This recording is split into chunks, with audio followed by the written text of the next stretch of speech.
Authority Accord sanction, സാങ്ഷനെ Accord ചെയ്ത അനുമതി ലഭിച്ച ഭരണാനുമതി ലഭിച്ച ചിലവാക്കാൻ വേണ്ടിയുള്ള അനുമതി ലഭിച്ച ആ തുക നമ്മൾ രേഖപ്പെടുത്തുന്നത് എപ്പോഴും ഫിഗേഴ്സ് ആൻഡ് വേർഡ്സിലായിരിക്കണം. As per important financial principle which when any authority accords sanction for expenditure of a definite amount, the amount should be expressed in both in words and figures. Both in words and figures. എന്നാണ് അത് the sanction amount should be expressed in figures and words എന്നുള്ള വാക്ക് അതിൽ general പ്രിൻസിപ്പിൾസിൽ വരുന്നതാണ്. അത് മറന്നു പോകരുത്. ഇനി ഇതിൽ ആർട്ടിക്കിൾ 44 പറയുന്ന ഒരു കാര്യം നമുക്ക് നോക്കാം. ആർട്ടിക്കിൾ 44 പറയുന്നത് പുതിയ ചെലവിനുള്ള അനുമതിക്കായുള്ള ഏതൊരു അപേക്ഷയും ആ വർഷം അവയ്ക്ക് ബഡ്ജറ്റ് വിഹിതം നീക്കിവച്ചിട്ടുണ്ടോ എന്ന കാര്യം വ്യക്തമാക്കേണ്ടതും, അങ്ങനെ വ്യവസ്ഥയില്ലെങ്കിൽ പുതിയ ചെലവിലേക്കായി റീഅപ്രോപ്രിയേഷൻ മുഖേന മതിയായ ഫണ്ട് കണ്ടെത്താനാകുമോ എന്ന കാര്യം സൂചിപ്പിച്ചിരിക്കുകയും ചെയ്യേണ്ടതാണ് എന്ന് ആർട്ടിക്കിൾ 44 പറയുന്നത്. അപ്പം നമ്മുടെ ഈ ഉത്തരവാദിത്തപ്പെട്ട ഉദ്യോഗസ്ഥർ ചെയ്യേണ്ട ഒരു കാര്യം, പുതിയ ചെലവിനുള്ള അനുമതിക്കായുള്ള ഏതൊരു അപേക്ഷയും ആ വർഷം അവയ്ക്ക് ബഡ്ജറ്റ് വിഹിതം നീക്കി വച്ചിട്ടുണ്ടോ എന്ന കാര്യം വ്യക്തമാക്കേണ്ടത്. അപ്പോൾ അതിൽ ബഡ്ജറ്റ് അലോട്ട്മെൻറ്റ് കൊടുത്തിട്ടുണ്ടോ എന്നുള്ള കാര്യം നമ്മളൊന്ന് പരിശോധിക്കേണ്ടതും, അങ്ങനെ വ്യവസ്ഥയില്ലെങ്കിൽ പുതിയ ചെലവിലേക്കായി റീഅപ്രോപ്രിയേഷൻ മുഖേന മതിയായ ഫണ്ട് കണ്ടെത്താനാകുമോ എന്ന കാര്യം സൂചിപ്പിച്ചിരിക്കുകയും ചെയ്യേണ്ടതാണ്. പുതിയ ചെലവിന് അനുമതി നൽകുന്ന അധികാരികൾ അപ്രോപ്രിയേഷൻ്റെ ഉറവിടം സൂചിപ്പിക്കേണ്ടതാണ്. അപ്പം പുതിയ ചെലവിനായി അനുമതി നൽകുന്ന അനുമതിക്ക് അപേക്ഷിക്കുമ്പോൾ അത് നൽകുന്ന അനുമതി നൽകുന്ന അധികാരി അപ്രോപ്രിയേഷൻ്റെ ഉറവിടം സൂചിപ്പിച്ചിരിക്കേണ്ടതാണ്. അപ്പോൾ അത് ആർട്ടിക്കിൾ 44 പറയുന്നൊരു കാര്യമാണ് അത്.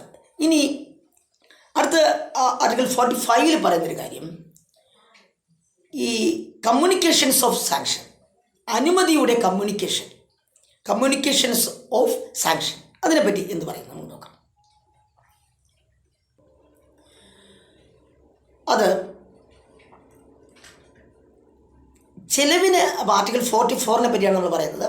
ചെലവിന് അനുമതി നൽകുന്ന ഉത്തരവിൻ്റെ ഒരു പകർപ്പ് അങ്ങനെ അനുമതി നൽകുന്ന അധികാര കേന്ദ്രം അക്കൗണ്ട് ജനറലിന് അയച്ചു കൊടുക്കേണ്ടതാണ്.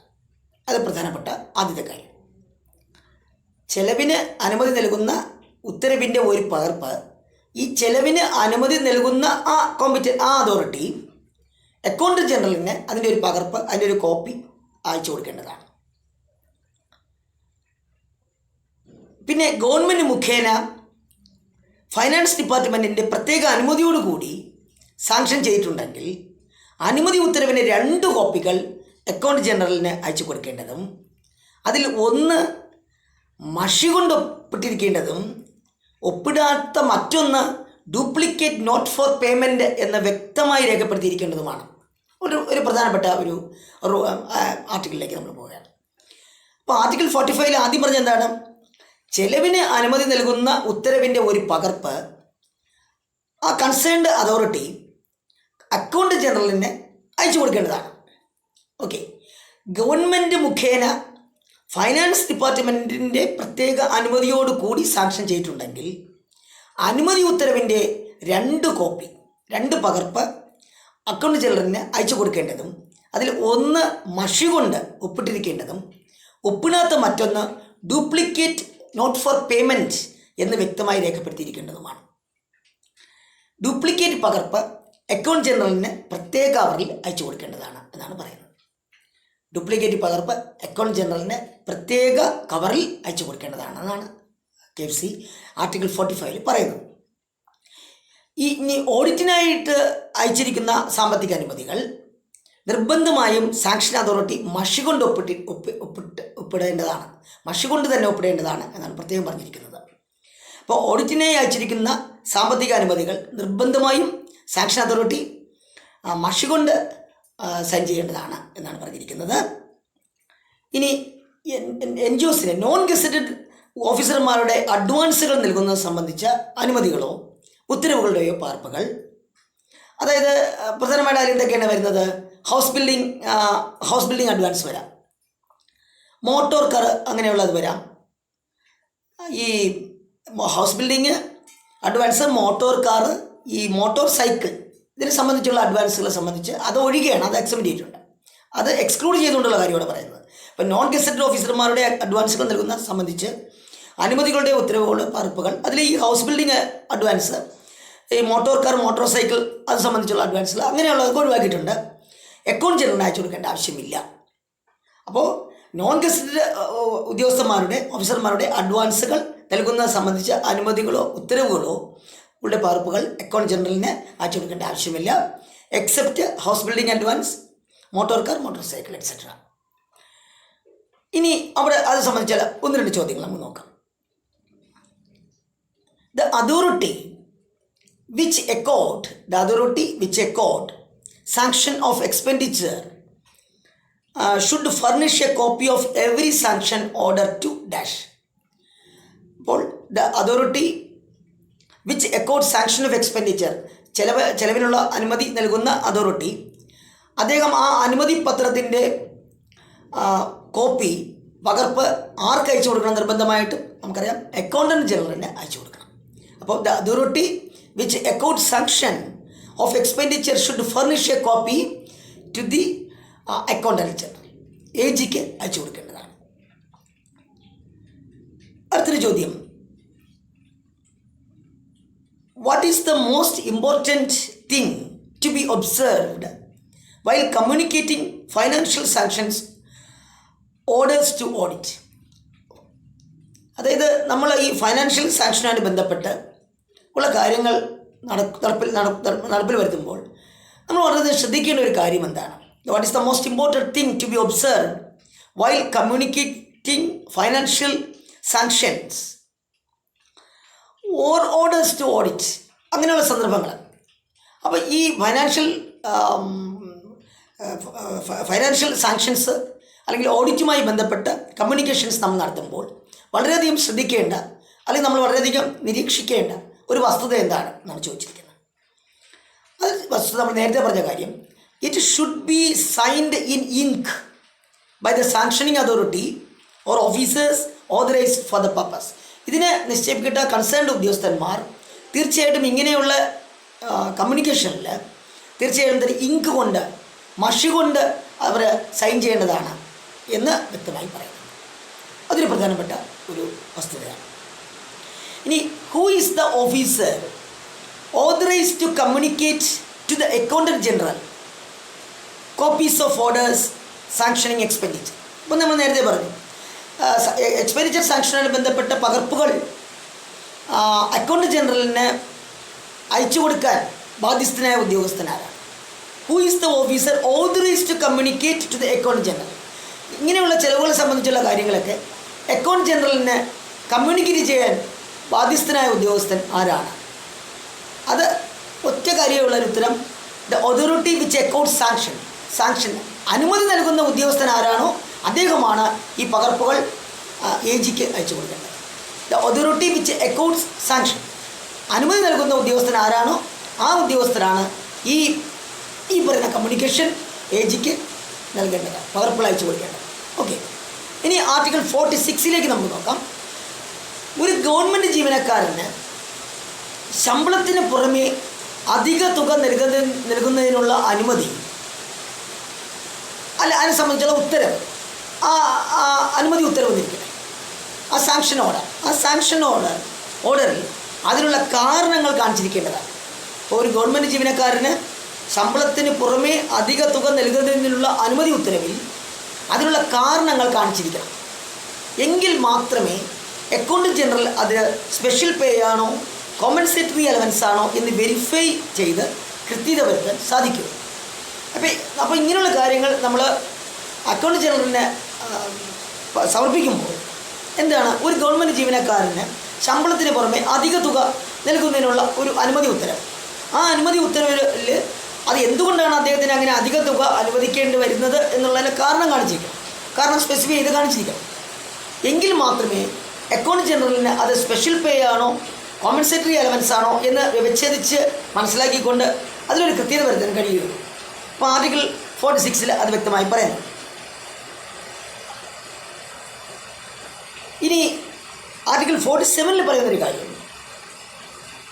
ഭൂനികുതി അസൈൻമെൻറ്റ് ഒഴികെ, ഭൂനികുതി അസൈൻമെൻറ്റ്, ലാൻഡ് ടാക്സ് അസസ്മെൻറ്റ് അല്ലെങ്കിൽ അതിൻ്റെ അസൈൻമെൻറ്റ് ഒഴികെ ക്യാഷ് പേയ്മെൻറ്റായി പരിഗണിച്ചിട്ടുള്ള ഭൂമി നൽകുന്നതിനോ ഭൂനികുതി അന്യാധീനപ്പെടുത്തുന്നതിനോ ഉള്ള യാതൊരു ഉത്തരവും ആവശ്യമായ വിശദാംശങ്ങൾ സഹിതം അനുമതി ഓഡിറ്റ് ചെയ്യുന്നതിലേക്കായി അക്കൗണ്ട് ജനറലിന് അയച്ചു കൊടുക്കേണ്ടതാണ്. അപ്പോൾ അതൊരു പ്രസ്താവനയുടെ 47 പറയും. അത് ഈ ഭൂനികുതി അസൈൻമെൻറ്റ് ഒഴികെയുള്ള ക്യാഷ് പേയ്മെൻറ്റായി പരിഗണിച്ചിട്ടുള്ള ഭൂമി നൽകുന്നതിനോ ഭൂനികുതി അന്യാധീനപ്പെടുത്തുന്നതിനോ ഉള്ള യാതൊരു ഉത്തരവും ആവശ്യമായ വിശദാംശങ്ങൾ സഹിതം അനുമതി ഓഡിറ്റ് ചെയ്യുന്നതിലേക്കായി അക്കൗണ്ട് ജനറലിന് അയച്ചു കൊടുക്കേണ്ടതാണ്. അപ്പോൾ അതിൻ്റെ അനുമതി ഓഡിറ്റ് ചെയ്ത്, അപ്പോൾ അത് അക്കൗണ്ട് ജനറലിൻ്റെ ഒരു പരിശോധനയ്ക്കായി അത് വിധേയമാക്കേണ്ടതാണ് എന്നാണ് പറഞ്ഞു വരുന്നത്.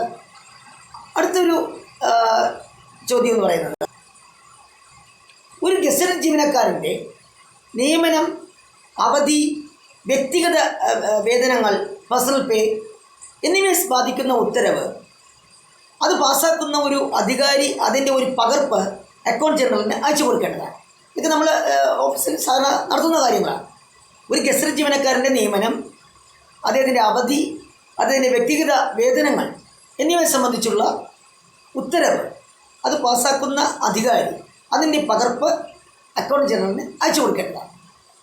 എന്നാൽ ആ ഉത്തരവ് ഗസറ്റിൽ വിജ്ഞാപനം ചെയ്തിട്ടുള്ളപ്പോൾ അതിൻ്റെ പ്രത്യേക കോപ്പി അക്കൗണ്ട് ജനറലിന് അയച്ചു കൊടുക്കേണ്ടതില്ല എന്നും കൂടി പറയുന്നു. അപ്പോൾ അതിൻ്റെ ആ ഉത്തരവ്, ഇദ്ദേഹത്തിൻ്റെ ആ ഓർഡർ എന്ന് പറയുന്നത് അത് ഗസറ്റിൽ ഗസറ്റ് നോട്ടിഫിക്കേഷനായിട്ട് വന്നിട്ടുണ്ടോ എങ്കിൽ അതിൻ്റെ കോപ്പി അക്കൗണ്ട് ജനറലിന് അയച്ചു കൊടുക്കേണ്ടതില്ല. അപ്പോൾ അവിടെ ഒരു ചോദ്യം വന്നിട്ടുണ്ട്, which contains the rules regulating the GPF account of government servants. സർക്കാർ ജീവനക്കാരുടെ GPF അക്കൗണ്ടിനെ റെഗുലേറ്റ് ചെയ്യുന്ന റൂൾസ് ഏതിലാണ് അടങ്ങിയിട്ടുള്ളത്? Which contains the rules regulating the GPF accounts of government servants. ഒരു 4 ഓപ്ഷൻ കൊടുത്തിട്ടുണ്ട്. നമുക്ക് ആ ഓപ്ഷൻ കൂടെ ഒന്ന് നോക്കിപ്പോവാം. Kerala account code, Kerala service rules, GPF Kerala rules, general financial rules. അപ്പോൾ നമുക്കറിയാം GPF കേരള റൂൾസിലാണ് അതിനെപ്പറ്റി പറയുന്നത്. അപ്പോൾ GPF Kerala rules contains the rules regulating the GPF account of government servants. Okay, അതൊന്ന് മനസ്സിലാക്കാം. അടുത്തൊരു ചോദ്യത്തിലേക്ക് നമുക്ക് കിടക്കാം. കരാറുകളെ സംബന്ധിച്ചുള്ള ചില ചോദ്യങ്ങളാണ്. അപ്പോൾ കരാറുകൾ അല്ല കോൺട്രാക്ട്സ്, ഇത് നമ്മൾ ഒരു ക്ലാസ്സിൽ നമ്മൾ നോക്കിയതാണ് ഇതിൻ്റെ കാര്യങ്ങൾ കരാറുകളെ സംബന്ധിച്ചിട്ട്. അതുകൊണ്ട് നമുക്ക് 2 ചോദ്യങ്ങൾ അത് നമുക്ക് നോക്കാം. നമ്മൾ ചെറിയ ക്ലാസ്സിൽ നമ്മളത് ഈ കരാറുകളെ സംബന്ധിച്ച് നോക്കിയിട്ടുണ്ട് എന്നാണ് തോന്നുന്നത്. അതുകൊണ്ട് നമുക്കതിൽ പ്രസക്തമായ ചില ചോദ്യങ്ങളിലേക്ക് നമുക്ക് പോകാം. കരാറുകളെ സംബന്ധിച്ച് the general principles of contract to be observed is explained in article dash of KFC Volume 1. KFC Volume 1-ലെ ഏത് ആർട്ടിക്കിളിലാണ് പ്രിൻസിപ്പിൾസ് ഓഫ് കോൺട്രാക്റ്റിനെ പറ്റി പറയുന്നത്? അത് ആർട്ടിക്കിൾ 51 ആണ്. അപ്പോൾ ആർട്ടിക്കിൾ 51-ലാണ് പ്രിൻസിപ്പിൾസ് ഓഫ് കോൺട്രാക്റ്റിനെ പറ്റി KFC-യിൽ പറയുന്നത്. KFC Volume 1 ആർട്ടിക്കിൾ 51-ലാണ് നമ്മൾ പ്രിൻസിപ്പിൾസ് ഓഫ് കോൺട്രാക്റ്റിനെ പറ്റി പരാമർശിക്കുന്നത്. അതൊന്ന് പഠിച്ചു വയ്ക്കേണ്ട ഒരു പോയിൻ്റാണ്. അപ്പോൾ the general principles of contract to be observed is explained in article 51 of KFC Volume 1. Article 51 of Kerala financial code article 51-ലാണ് പ്രിൻസിപ്പിൾസ് ഓഫ് കോൺട്രാക്റ്റിനെ പറ്റി പറയുന്നത്. നമ്മൾ വേറൊരു ചോദ്യം, all government contracts are made by. എല്ലാ ഗവൺമെൻറ് കോൺട്രാക്റ്റുകളും ആരാ നടത്തപ്പെടുന്നു എന്ന് പറയുന്നത്? ദ ഗവർണറാണ്. ഗവർണറാണ് ഇതിൻ്റെ ഏറ്റവും വലിയ അധികാരി എന്ന് പറയുന്നത്. All government contracts are made by governor. All government contracts are made by governor. 2 ചോദ്യങ്ങൾ അതിൽ നിന്ന് മനസ്സിലാക്കുക. ഇനി അടുത്തൊരു ചോദ്യം,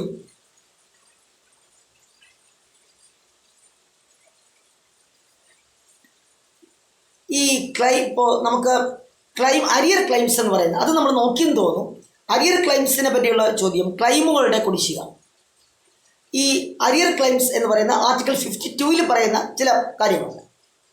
ആർട്ടിക്കിൾ 52-ൽ ഈ ഓഫീസർമാരുടെ വ്യക്തിഗത ക്ലെയിമുകളുടെ കുടിശ്ശികകൾ, ഇപ്പോൾ ഓഫീസർമാരുടെ വ്യക്തിഗത ക്ലെയിമുകളുടെ കുടിശ്ശികകൾ ഓഫീസ് മേധാവികളും വകുപ്പ് മേധാവികളും കഴിയുന്നത്ര വേഗത്തിൽ ഡിസ്ചാർജ് ചെയ്യേണ്ടതാണ്. കാലതാമസം വന്ന ഏതെങ്കിലും ക്ലെയിമുകൾ അനുമതിക്കായി സമർപ്പിച്ചിട്ടുണ്ടെങ്കിൽ അങ്ങനെ കാലതാമസം ഉണ്ടായതിൻ്റെ കാരണവും ഇടയാക്കിയ ഉദ്യോഗസ്ഥൻ്റെ പേരും ഇത്തരം സംഭവങ്ങൾ ആവർത്തിക്കാതിരിക്കാൻ എടുക്കേണ്ട നടപടികളും കാണിച്ചുകൊണ്ടുള്ള ഒരു റിപ്പോർട്ട് അതിനോടൊപ്പം ഉണ്ടായിരിക്കണം. അതാണ് ക്ലെയിമുകളുടെ അരിയർ ഓഫ് ക്ലെയിംസിൽ പറയുന്നത്. ആർട്ടിക്കിൾ 52-ൽ പറയുന്നുണ്ട്. അപ്പോൾ ആർട്ടിക്കിൾ 52 ആണ് ഈ ക്ലെയിമുകളുടെ കുടിശ്ശിക. അത് അങ്ങനെ തന്നെ ചോദിച്ചിട്ടുണ്ട് ഒരു ക്വസ്റ്റ്യനിൽ. In KFC volume 1 which article defines arrear of claims? ക്ലെയിമുകളുടെ കുടിശ്ശിക ഏത് ആർട്ടിക്കിളിലാണ് പറയുന്നതെന്ന് പറയുന്നുണ്ട്. Article 52 of Kerala financial code volume 1 article 52-ലാണ് അതിനെപ്പറ്റി പറയുന്നത്. ആർട്ടിക്കിൾ 52 അത് ആർട്ടിക്കിൾ 53A-ൽ പറയുന്നൊരു കാര്യം. ആർട്ടിക്കിൾ 53A-ൽ പറയുന്നൊരു കാര്യം, ഗവൺമെൻറ്റിന് ലഭിക്കേണ്ട ഒരു ക്ലെയിം 2 വർഷത്തിനുള്ളിൽ സമർപ്പിച്ചില്ല എങ്കിൽ വകുപ്പ് മേധാവിയുടെ അനുമതിയോടുകൂടി മാത്രമേ അത് അനുവദിക്കാവൂ എന്നൊരു വ്യവസ്ഥയിൽ പറയുന്നു, ആർട്ടിക്കിൾ പറയുന്നുണ്ട്. ആർട്ടിക്കിൾ 53A-ൽ പറയുന്നു, ഗവൺമെൻറ്റിന് ലഭിക്കേണ്ട ഒരു ക്ലെയിം 2 വർഷത്തിനുള്ളിൽ സമർപ്പിച്ചില്ല എങ്കിൽ വകുപ്പ് മേധാവിയുടെ അനുമതിയോടുകൂടി മാത്രമേ അത് അനുവദിക്കാവൂ എന്ന് വ്യവസ്ഥ പറയുന്നുണ്ട്. ഇനി ക്ലെയിമിൻ്റെ ഡ്യൂ ഡേറ്റിനെ പറ്റി പറയുകയാണെങ്കിൽ, due date of A claim, ഒരു ക്ലെയിമിൻ്റെ ഡ്യൂ ഡേറ്റിനെ പറ്റി പറയുകയാണെങ്കിൽ, ഒരു ക്ലെയിം അതിൻ്റെ സാങ്ഷൻ തീയതിയോ അതിൻ്റെ സാങ്ഷൻ തീയതിയിലാണ് അത് സാങ്ഷൻ തീയതി കണക്കാക്കുമ്പോൾ അത് അപ്രൂവ് ചെയ്ത തീയതിയോ ഇതിൽ ഏതാണ് അവസാനം വരുന്നത്? സാങ്ഷൻ ചെയ്ത രൂപയിലും അത് അക്രൂവൽ ചെയ്യുന്ന രൂപയിലുണ്ട്. അപ്പോൾ സാങ്ഷൻ തീയതിയുമുണ്ട്, അത് അക്രൂവൽ ചെയ്യുന്ന തീയതിയുമുണ്ട്. ഇതിൽ ഏതാണ് അവസാനം വരുന്നത് ആ തീയതിയിലാണ് അത് ഡ്യൂ ആകുന്നത്. അപ്പോൾ ഒരു ക്ലെയിം അതിൻ്റെ സാങ്ഷൻ തീയതിയോ അതിനെ അക്രൂവൽ ചെയ്യുന്ന തീയതിയോ ഇതിൽ ഏതാണ് തീയതിയിലാണ് അത് ഡ്യൂ ആകുന്നത്. അപ്പോൾ ഒന്ന് സാങ്ഷൻ ചെയ്ത തീയതി ഉണ്ടാവും, ഒന്ന് അക്രൂവൽ ചെയ്യുന്ന തീയതി ഉണ്ടാവും. ഇതിൽ ഏതാണ് അവസാനം വരുന്നത്? ഇതിൽ ഏതാണ് ഈ അക്രൂവൽ ഡേറ്റ് ആണോ അവസാനം വരുന്നത്, സാങ്ഷൻ ഡേറ്റ് ആണോ അവസാനം വരുന്നത്? ഈ അവസാനം വരുന്നത് ഏത് തീയതിയിലാണ് അതാണ് ഡ്യൂ ആവുന്നത്. അപ്പോൾ അത് പ്രധാനപ്പെട്ട ഒരു കാര്യമാണ്. ചിലപ്പോൾ അത് എക്സാമിന് ചോദിക്കാം. ഒരു ക്ലെയിം അതിൻ്റെ സാങ്ഷൻ തീയതിയോ അക്രൂവൽ ചെയ്ത തീയതിയോ ഇതിൽ ഏതാണ് അവസാനം വരുന്നത് ആ തീയതിയിലാണ് അത് ഡ്യൂ ആവുന്നത്. ഇപ്പം എൻഡോഴ്സ്മെൻറ്റ് മേലൊപ്പ് ആവശ്യമുള്ള ബില്ലുകളുടെ കാര്യത്തിൽ അങ്ങനെ മേലൊപ്പ് വച്ച തീയതിയിലാണ് അത് ഡ്യൂ ആകുന്നത്. അപ്പോൾ കൗണ്ടർ സൈൻ ചെയ്യുന്ന സമയങ്ങളിൽ മേലൊപ്പ് ആവശ്യമുള്ള ബില്ലുകളുടെ കാര്യത്തിൽ അങ്ങനെ മേലൊപ്പ് വച്ച തീയതിയിലാണ് അത് ഡ്യൂ ആകുന്നത്. ചില ഇതിലേക്ക് നമുക്ക് കൗണ്ടർ സൈൻ സിഗ്നേച്ചർ വേണ്ടി വരും. മേലൊപ്പ് ആവശ്യമുള്ള ബില്ലുകളുടെ കാര്യത്തിൽ അങ്ങനെ മേലൊപ്പ് വച്ച തീയതിയിലാണ് അത് ഡ്യൂ ആകുന്നത്. അപ്പോൾ അതിനെപ്പറ്റി ഈ ഡ്യൂ ഡേറ്റ് ഓഫ് ക്ലെയിമിനെ പറ്റി വളരെ പ്രധാനപ്പെട്ടാണ്. അത് എക്സാമിന് ചിലപ്പോൾ ചോദിച്ചിട്ടുണ്ട്. ഇങ്ങനെ ഒരു ക്ലെയിം അതിൻ്റെ സാങ്ഷൻ തീയതിയോ അക്രൂവൽ ചെയ്ത തീയതിയോ അതിൽ ഏതാണ് അവസാനം വരുന്നത് ആ തീയതിയിലാണ് അത് ഡ്യൂ ആകുന്നത്. മേലൊപ്പ് ആവശ്യമുള്ള ബില്ലുകളുടെ കാര്യത്തിൽ അങ്ങനെ മേലൊപ്പ് വച്ച തീയതിയിലാണ് അത് ഡ്യൂ ആകുന്നത്. പിന്നെ ഗവൺമെൻറ് ജീവനക്കാരുടെ ശമ്പളം, അവരുടെ അലവൻസുകൾ, അവധി ശമ്പളം, പ്രതിമാസ റെക്കറിംഗ് പേയ്മെൻറ്റുകൾ എന്നിവ ആ ക്ലെയിമുമായി ബന്ധപ്പെട്ട മാസം കഴിയുമ്പോഴാണ് പേയ്മെൻറ്റിന് ഡ്യൂ ആകുന്നത്. അത് വളരെ പ്രധാനപ്പെട്ട ഒരു കാര്യമാണ്. ഇപ്പോൾ ഗവൺമെൻറ് ജീവനക്കാരുടെ ശമ്പളം, അവരുടെ അലവൻസുകൾ, അവധി ശമ്പളം, പ്രതിമാസ റെക്കറിംഗ് പേയ്മെൻറ്റുകൾ ഇതെല്ലാം ആ ക്ലെയിമുമായി ബന്ധപ്പെട്ട മാസം കഴിയുമ്പോഴാണ് പേയ്മെൻറ്റ് ഡ്യൂ ആവുന്നത്. എന്നാൽ അക്കൗണ്ട് ജനറലിൻ്റെ ഓതറൈസേഷൻ കൂടാതെ ഡ്രോൺ ചെയ്യാൻ പാടില്ലാത്ത ഗസറ്റഡ് ഓഫീസർമാരുടെ ക്ലെയിമുകൾ ഓതറൈസേഷൻ തീയതിയിലാണ് പേയ്മെൻറ്റിന് ഡ്യൂ ആവുന്നത്. അത് ഈ 2 വസ്തുതകളൊന്ന് മനസ്സിലാക്കാം. ഒന്ന്, നോർമൽ ഗവൺമെൻറ് ജീവനക്കാരുടെ ശമ്പളം, അലവൻസുകൾ, അവധി ശമ്പളം, പ്രതിമാസ റെക്കറിംഗ് പേയ്മെൻറ്റുകൾ എന്നിവ ആ ക്ലെയിമുമായി ബന്ധപ്പെട്ട മാസം കഴിയുമ്പോഴാണ് പേയ്മെൻറ്റിന് ഡ്യൂ ആവുന്നത്. എന്നാൽ അക്കൗണ്ട് ജനറലിൻ്റെ ഓതറൈസേഷൻ കൂടാതെ ഡ്രോ ചെയ്യാൻ പാടില്ലാത്ത ഗസറ്റഡ് ഓഫീസർമാരുടെ ക്ലെയിമുകൾ ഓതറൈസേഷൻ തീയതിയിലാണ് പേയ്മെൻറ്റിന് ഡ്യൂ ആവുന്നത്. അപ്പോൾ അത് ഏറ്റവും പ്രധാനപ്പെട്ട കാര്യം. അപ്പോൾ അത് ഗസറ്റ് ഓഫീസറുടെ കാര്യം പറയുകയാണെങ്കിൽ എ ജിയുടെ authorisation, date of authorisation by the A G ആണ് അവിടെ നമുക്ക് പ്രാബല്യത്തിലാണ്. അപ്പോൾ അത് രണ്ട് വസ്തുതകളൊന്ന് മനസ്സിലാക്കുക. ഇനി ഇൻക്രിമെൻറ്റുകൾ, പ്രൊമോഷനുകൾ, ശമ്പളത്തിലുണ്ടാകുന്ന മാറ്റങ്ങൾ, ഉണ്ടാകുന്ന മറ്റ് വ്യവസ്ഥകളും ഇങ്ങനെയുള്ള ഇൻക്രിമെൻറ്റുകളുമായോ അല്ലെങ്കിൽ പ്രൊമോഷനുകളുമായോ ബന്ധപ്പെട്ടത് മാസം അവസാനിക്കുമ്പോഴാണ് ഡ്യൂ ആകുന്നത്. അതായത് ഇൻക്രിമെൻറ്റുകളും പ്രൊമോഷനുകളും ശമ്പളത്തിൽ വ്യതിയാനങ്ങൾ ഉണ്ടാക്കുന്ന മറ്റു വ്യവസ്ഥകൾ, മറ്റു ഒട്ടേറെ കാര്യങ്ങളുണ്ടാകും. അങ്ങനെയുള്ള ഇൻക്രിമെൻറ്റുകളുമായോ പ്രൊമോഷനുകളുമായോ ബന്ധപ്പെട്ടവ മാസം അവസാനിക്കുമ്പോഴാണ് ഡ്യൂ ആകുന്നത്. മെഡിക്കൽ റീഎംബേഴ്സ്മെൻറ്റിനുള്ള ക്ലെയിമുകൾ എസൻഷ്യാലിറ്റി സർട്ടിഫിക്കറ്റിൽ പറഞ്ഞിരിക്കുന്ന ചികിത്സ തീരുന്ന തീയതിയിൽ ഡ്യൂ ആകുന്നതാണ്. അത് നമുക്ക് പ്രധാനപ്പെട്ട ഒരു ചോദ്യമാണ്. മെഡിക്കൽ റീഎംബേഴ്സ്മെൻറ്റിനുള്ള ക്ലെയിമുകൾ എസൻഷ്യാലിറ്റി സർട്ടിഫിക്കറ്റിൽ പറഞ്ഞിരിക്കുന്ന ചികിത്സ തീരുന്ന തീയതിയിൽ ഡ്യൂ ആകുന്നതാണ്. ഓക്കെ. ഈ ട്രാവലിംഗ് അലവൻസിൻ്റെ ക്ലെയിമുകൾ അത് മേലപ്പ് ആവശ്യപ്പെട്ടുള്ളതായിരുന്നാലും അല്ലെങ്കിൽ ചിലർ കൗണ്ടർ സൈൻ വേണ്ടി വരും, ചിലർ കൗണ്ടർ സൈൻ വേണ്ടി വരില്ല. അപ്പോൾ ട്രാവലിംഗ് അലവൻസിൻ്റെ ക്ലെയിമുകൾ അത് മേലപ്പ് ഉള്ളവയായാലും അല്ലെങ്കിൽ യാത്ര നടത്തിയ മാസം അവസാനിച്ച ഉടനെ പേയ്മെൻറ്റിന് ഡ്യൂ ആവുന്നതാണ്. ആ യാത്ര അവസാനിച്ച ഉടനെ അത് പേയ്മെൻറ്റിന് ഡ്യൂ ആവുന്നതാണ്. ഇനി സ്കോളർഷിപ്പുകൾ, ഗ്രാൻഡ് എയ്ഡുകൾ അവ ലഭിച്ച മാസത്തിൻ്റെ അവസാനത്തിൽ പേയ്മെൻറ്റിന് ഡ്യൂ ആവുന്നതാണ്. സ്കോളർഷിപ്പുകളും ഗ്രാൻഡ് എയ്ഡും അവ ലഭിച്ച മാസത്തിൻ്റെ അവസാനത്തിൽ പേയ്മെൻറ്റിന് ഡ്യൂ ആവുന്നതാണ്. അതൊരു വസ്തുതയാണ്. ഇനി ഇലക്ട്രിസിറ്റി ചാർജുകൾ, കെട്ടിട വാടക എന്നിവ പോലെയുള്ള കണ്ടിജൻസികൾ ഇങ്ങനെയുള്ള കണ്ടിജൻസികൾ അവയുമായി ബന്ധപ്പെട്ട മാസം അവസാനിച്ചാൽ പേയ്മെൻറ്റിന് ഡ്യൂ ആവുന്നതാണ്. ഏതൊക്കെയാണ്? ഇലക്ട്രിസിറ്റി ചാർജുകൾ, കെട്ടിട വാടക എന്നിവ പോലുള്ള കണ്ടിജൻസി അവയുമായി ബന്ധപ്പെട്ട് മാസം അവസാനിച്ചാൽ പേയ്മെൻറ്റിന് ഡ്യൂ ആവുന്നതാണ്. ഇനി ഈ തദ്ദേശ സ്ഥാപനങ്ങളുടെ, ഇപ്പോൾ ലോക്കൽ സെൽഫ് ഗവൺമെൻറ്റുകളുടെ തദ്ദേശ സ്ഥാപനങ്ങളുടെ ക്ലെയിമുകൾ പേയ്മെൻറ്റിനായി പറഞ്ഞിട്ടുള്ള നിർദ്ദിഷ്ട തീയതിക്കുള്ളിൽ നടത്തേണ്ടതാണ്. അങ്ങനെ ഒരു വ്യവസ്ഥയാണ് പറയുന്നത്. തദ്ദേശ സ്ഥാപനങ്ങളുടെ ക്ലെയിമുകൾ പേയ്മെൻറ്റിനായി പറഞ്ഞിട്ടുള്ള നിർദ്ദിഷ്ട തീയതിക്കുള്ളിൽ നടത്തേണ്ടതാണ്. തീയതി പറഞ്ഞിട്ടില്ല എങ്കിൽ സാമ്പത്തിക വർഷം അവസാനിക്കുന്നതിന് മുമ്പായോ അവ ഡ്യൂ ആവുന്ന തീയതി മുതൽ 6 മാസത്തിനുള്ളിലോ ഇവയിൽ ഏതാണ് ആദ്യം വരുന്നത് അപ്പോൾ പരിഗണിക്കേണ്ടതാണ് എന്നാണ് വ്യവസ്ഥയിരിക്കുന്നത്. അപ്പോൾ ഒന്നിൽ തദ്ദേശ സ്ഥാപനങ്ങളുടെ ക്ലെയിമുകൾ പേയ്മെൻറ്റിനെ പറഞ്ഞിട്ടുള്ള നിർദ്ദിഷ്ട തീയതിക്കുള്ളിൽ നടത്തേണ്ടതാണ്. എന്നാൽ തീയതി പ്രത്യേകം പറഞ്ഞിട്ടില്ല എങ്കിൽ ആ സാമ്പത്തിക വർഷം അവസാനിക്കുന്നതിന് മുമ്പായോ അവ ഡ്യൂ ആവുന്ന തീയതി മുതൽ 6 മാസത്തിനുള്ളിലോ ഇവയിൽ ഏതാണ് ആദ്യം വരുന്നത് അപ്പോൾ അത് പരിഗണിക്കേണ്ടതാണ്.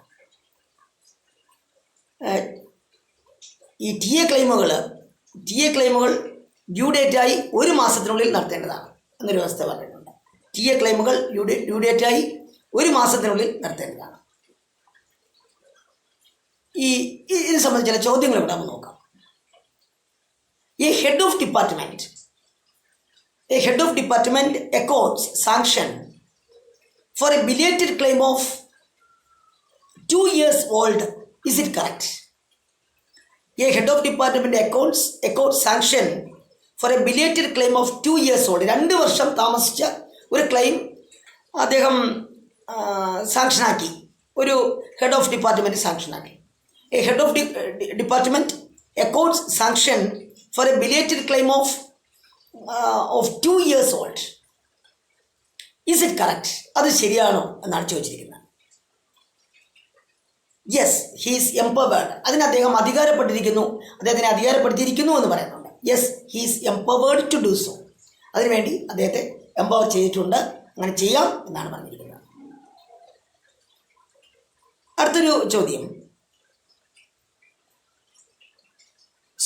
the rate of interest leviable on the tour advances not utilized fully, but the adjustment of bill is submitted in time is now -%. അപ്പോൾ അവിടെ ഒരു ഇതുണ്ട്, ഒരു ചട്ടമുണ്ട്. ഈ ടൂർ അഡ്വാൻസിൻ്റെ ഉപയോഗിക്കാതെ വന്ന ഭാഗത്തിന് 12.5%, 12.5% പലിശ ചുമത്തേണ്ടതാണ് എന്ന് പറയുന്നൊരു വ്യവസ്ഥയുണ്ട്. ടൂർ അഡ്വാൻസിൻ്റെ ഉപയോഗിക്കാതെ വന്ന ഭാഗത്തിന് 12.5% പലിശ ചുമത്തേണ്ടതാണ് എന്നൊരു വ്യവസ്ഥയുണ്ട്. അതാണ് ഇവിടെ ചോദിച്ചിരിക്കുന്നത്. The rate of interest leviable on the tour advances not utilised fully but the adjustment of bill is submitted in time is now 12.5%. ഇത്രയേ ഉള്ളൂ അത് മനസ്സിലാക്കേണ്ട വസ്തുത.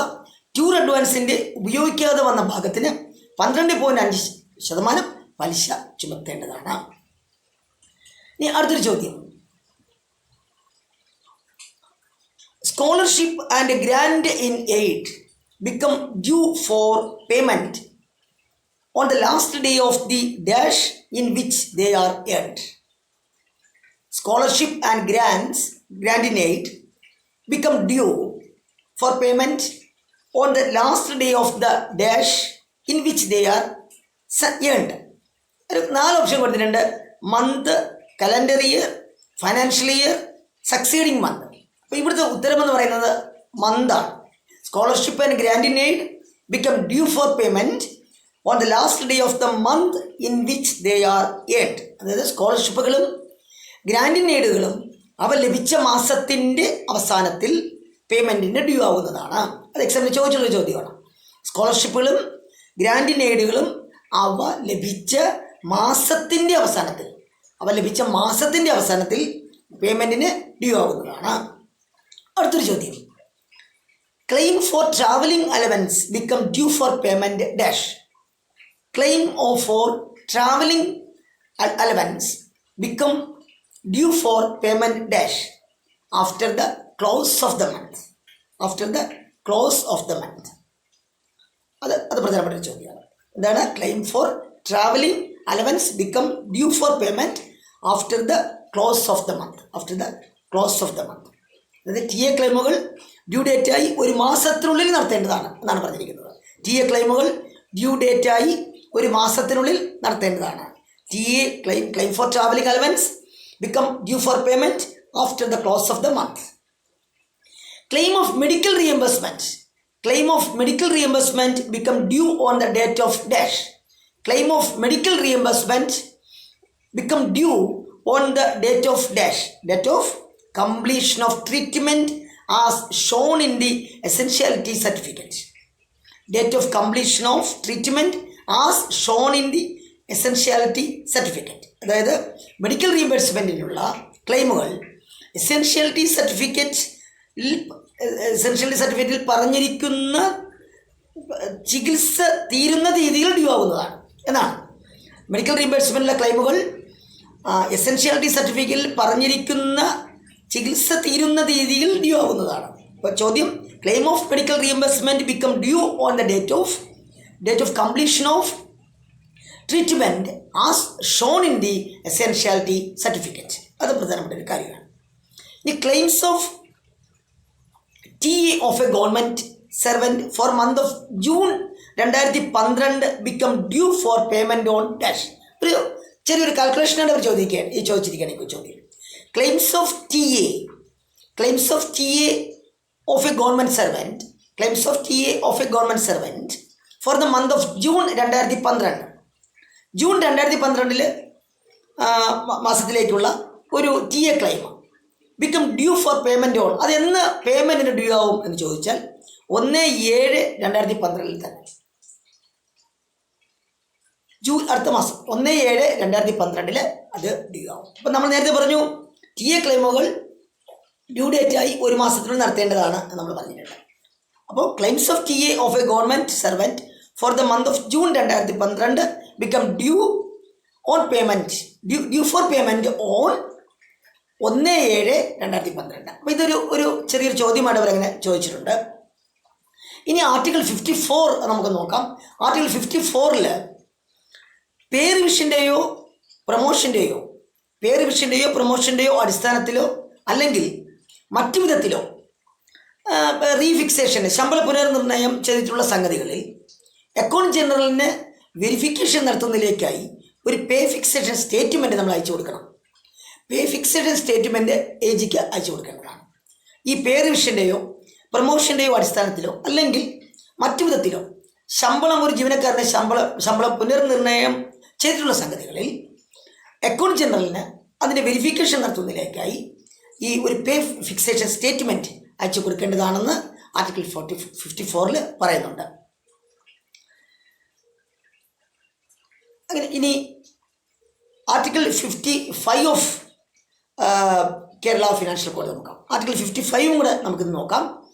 ആർട്ടിക്കിൾ 55 അർഹതപ്പെട്ടതിൽ കുറഞ്ഞ പേയ്മെൻറ്റ് നടത്തിയിട്ടുള്ളതായി കണ്ടെത്തിയതിനെ തുടർന്ന് ഗവൺമെൻറ്റിൻ്റെ കീഴിലുള്ള ഒരു അധികാരി കുടിശ്ശിക ക്ലെയിമിന്മേൽ പേയ്മെൻറ്റ് നടത്താൻ ഒരു ഉത്തരവ് പുറപ്പെടുവിച്ചിട്ടുള്ളപ്പോൾ അങ്ങനെ അവകാശപ്പെട്ടതിനും കുറഞ്ഞ പേയ്മെൻറ്റ് നടത്തിയതായി കണ്ടുപിടിച്ച തീയതിക്ക് 2 വർഷത്തിന് മുമ്പുള്ള കാലയളവിൽ അയാൾക്ക് യഥാർത്ഥത്തിൽ കിട്ടേണ്ടിയിരുന്ന തുകയേക്കാൾ അധികമാകാൻ പാടുള്ളതല്ല. ഒന്നുകൂടെ പറയാം. അർഹതപ്പെട്ടതിൽ കുറഞ്ഞ പേയ്മെൻറ്റ് നടത്തിയിട്ടുള്ളതായി കണ്ടെത്തിയതിനെ തുടർന്ന് ഗവൺമെൻറ്റിന് കീഴിലുള്ള ഒരു അധികാരി ഈ കുടിശ്ശിക ക്ലെയിമിന്മേൽ പേയ്മെൻറ്റ് നടത്താൻ ഒരു ഉത്തരവ് പുറപ്പെടുവിച്ചിട്ടുള്ളപ്പോൾ അങ്ങനെ അവകാശപ്പെട്ടതിനും കുറഞ്ഞ പേയ്മെൻറ്റ് നടത്തിയതായി കണ്ടുപിടിച്ച തീയതിക്ക് 2 വർഷത്തിന് മുമ്പുള്ള കാലയളവിൽ അയാൾക്ക് യഥാർത്ഥത്തിൽ കിട്ടേണ്ടിയിരുന്ന തുകയേക്കാൾ അധികമാകാൻ പാടുള്ളതല്ല എന്ന വ്യവസ്ഥയായിട്ടുണ്ട്. ഇപ്പോൾ ഇതിൽ ഈ ആർട്ടിക്കിൾ 55 പറ്റി ഒരു ചോദ്യം കൂടെ നമ്മൾ നോക്കിയിട്ട് ക്ലാസ് അവസാനിപ്പിക്കാം. In article 55 of KFC under payment is explained as dash. കുറഞ്ഞ പേയ്മെൻറ്റ് അണ്ടർ പേയ്മെൻറ്റിനെ എങ്ങനെയാണ് എക്സ്പ്ലെയിൻ ചെയ്തിരിക്കുന്നത്? In article 55 of KFC under payment is explained as payment made to an officer at a rate lower than actually payable എന്നാണ് അതിൽ പറഞ്ഞിരിക്കുന്നത്. Under പേയ്മെൻറ്റിനെ പറ്റി പറഞ്ഞിരിക്കുന്നത് payment made to an officer at a rate lower than actually payable. But in Article 55 of KFC, underpayment is explained as payment made to an officer at a rate lower than actually payable. Payment made to an officer at a rate lower than actually payable. ഇങ്ങനെയാണ് article 55 KFC article 55 under പേയ്മെൻറ്റിനെ പറ്റി പറയുന്നത്. നമുക്ക് class കുറച്ച് വേഗത്തിൽ പോകേണ്ടി വരുന്നു. കാരണം നമുക്ക് KFC ഒന്ന് പെട്ടെന്ന് നോക്കണം. അതോടൊപ്പം നമുക്ക് വേറെയും ഉണ്ട് നമുക്ക് നോക്കാൻ. അതുകൊണ്ട് ക്ലാസ് അല്പം വേഗത്തിൽ പോകുന്നത്. നിങ്ങൾ അതുകൊണ്ട് തന്നെ നമ്മുടെ യൂട്യൂബിലേക്ക് കൂടെ കയറി ഇതിൻ്റെ കാര്യങ്ങളൊന്ന് മനസ്സിലാക്കാം. കാരണം കുറച്ച് വേഗത്തിൽ പോകുന്നതുകൊണ്ട് പലപ്പോഴും നിങ്ങൾക്ക് പെട്ടെന്ന് ഇത് എഴുതിയെടുത്ത് പോകാൻ കഴിയില്ല എന്നെനിക്ക് തോന്നുന്നു. അതുകൊണ്ട് തീർച്ചയായിട്ടും നിങ്ങൾ ആ യൂട്യൂബിൽ കൂടെ ഒന്ന് കയറിയിട്ട് സംശയമുള്ള ഭാഗങ്ങൾ അതിനും കൂടെ നോക്കുന്നത് നല്ലതാണ്. നമുക്ക് അടുത്ത നാളത്തെ ക്ലാസ്സിൽ കുറച്ചും കൂടി നമുക്ക് വിശദമായിട്ട് കാര്യങ്ങൾ നോക്കാം. നാളെ നമുക്ക് കുറച്ച് വേഗത്തിൽ നമുക്ക് ക്ലാസ് പോകേണ്ടി വരും. അപ്പോൾ അത് പരിഹരിക്കാനായിട്ടാണ് നമ്മൾ യൂട്യൂബിൽ ഇത് അപ്ലോഡ് ചെയ്യുന്നത്. അതും കൂടെ കണ്ടുകൊണ്ട് നിങ്ങൾ പഠിക്കുക. കുറച്ച് വിശദമായി റൂളുകൾ പറയുമ്പോൾ ആ റൂളുകൾ സംബന്ധിച്ചുള്ള പ്രസക്തമായ കാര്യങ്ങൾ അതിന് ഒറിജിനൽ ടെക്സ്റ്റിൽ വെച്ച് KFCയുടെ ഒറിജിനൽ ടെക്സ്റ്റിൽ തന്നെ നിങ്ങൾ നോക്കി ഒന്ന് വായിച്ച് മനസ്സിലാക്കേണ്ടതാണ്. അത് കുറച്ച് ഈ ആർട്ടിക്കിളായിട്ടൊക്കെ ഉള്ളതുകൊണ്ട് കുറച്ച് വായിച്ച് മനസ്സിലാക്കാൻ കുറച്ച് പ്രയാസം ഉണ്ടാവും. അതുകൊണ്ടാണ് നമ്മൾ കുറച്ച് ലളിതമായി തന്നെ ഇത് പറയുന്നത്. ഓക്കെ, നിങ്ങളെ ഫീഡ്ബാക്കും കാര്യങ്ങളൊക്കെ നിങ്ങൾ ഒന്ന് അറിയിക്കുക. ശരി, okay.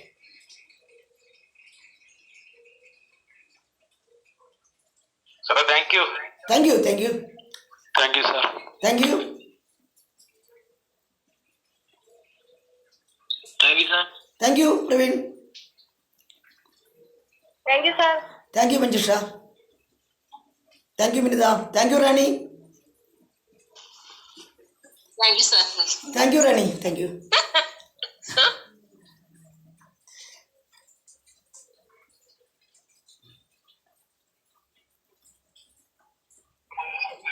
Thank you, sir. Thank you, Sindhu. Thank you.